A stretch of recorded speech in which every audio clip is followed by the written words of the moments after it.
Hi, this is Ning.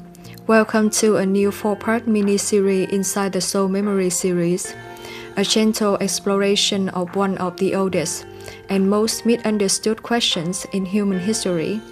What is the soul? Not through belief, not through superstition, but through experience, through consciousness, through the quiet intelligence behind being alive. Let me start with a simple question. What if the soul isn't something you have to believe in, but something you're already experiencing every moment? Take a slow breath and let's begin. 1. Is the soul something separate from you, or the you beneath everything? When people hear the word soul, they often imagine something distant, mystical, or floating outside the body. But let's pause and ask, if the soul was external, why would it feel so intimate? The soul is not above you, not outside you, not something you need to connect to. The soul is the awareness inside you that knows you are alive. The part of you that notices your thoughts, feels emotions arise and fade, witnesses reactions, observes choices, and remains quietly present beneath all of it.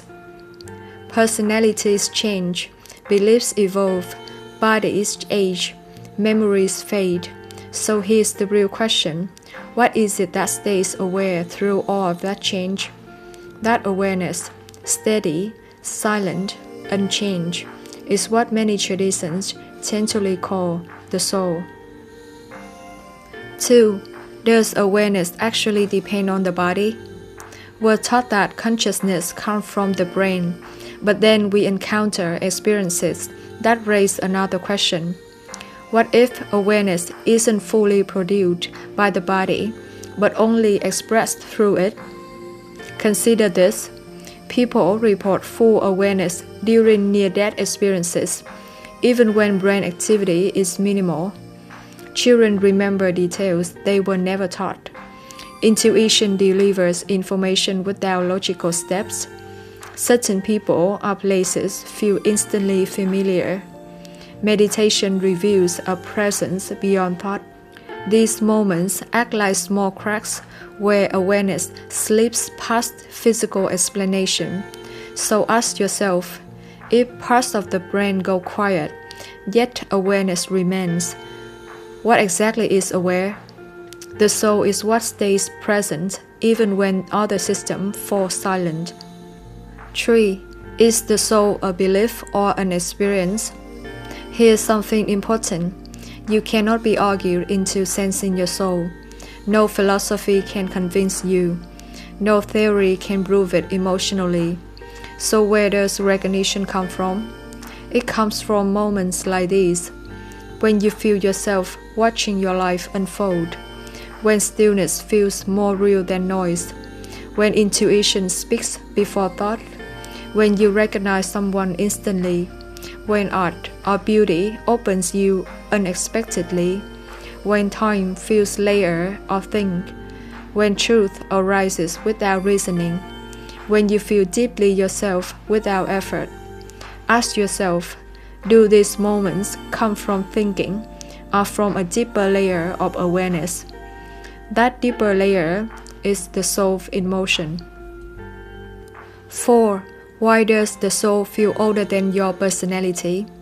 Your personality belongs to this lifetime, but there's something in you that feels older than your name, older than your habits, older than your fears.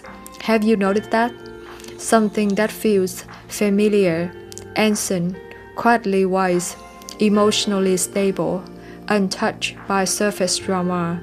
This is what we might call continuity of consciousness. The soul is what persists, what learns across lifetimes, what recognizes patterns and lessons. So here's the metaphor. Your personality is the costume. Your soul is the actor wearing it. 5. If you are not your thoughts, who is watching them? Let's slow down and ask this carefully. If you can observe your thoughts, how can you be your thoughts?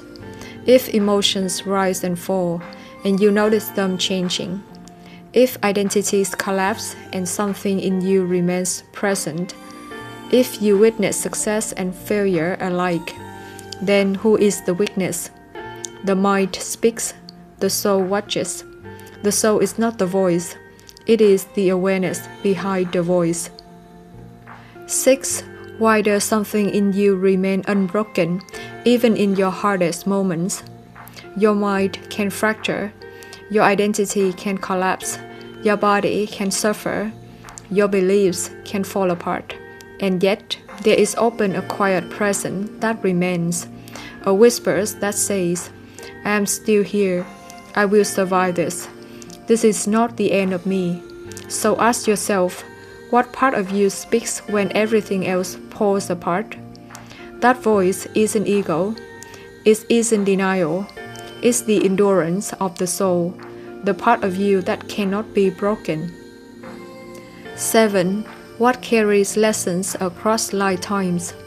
The soul doesn't store memory like a hard drive. It carries experience as vibration, patterns, tendencies, sensitivity, gifts, unfinished lessons, deep wisdom. So your intuition, your emotional depth, your natural abilities, they didn't appear randomly. They are shaped by experience accumulated over many incarnations. The soul is the thread that ties who you have been to who you are becoming. Age. Do you need to believe in soul for it to exist? Here's a gentle truth.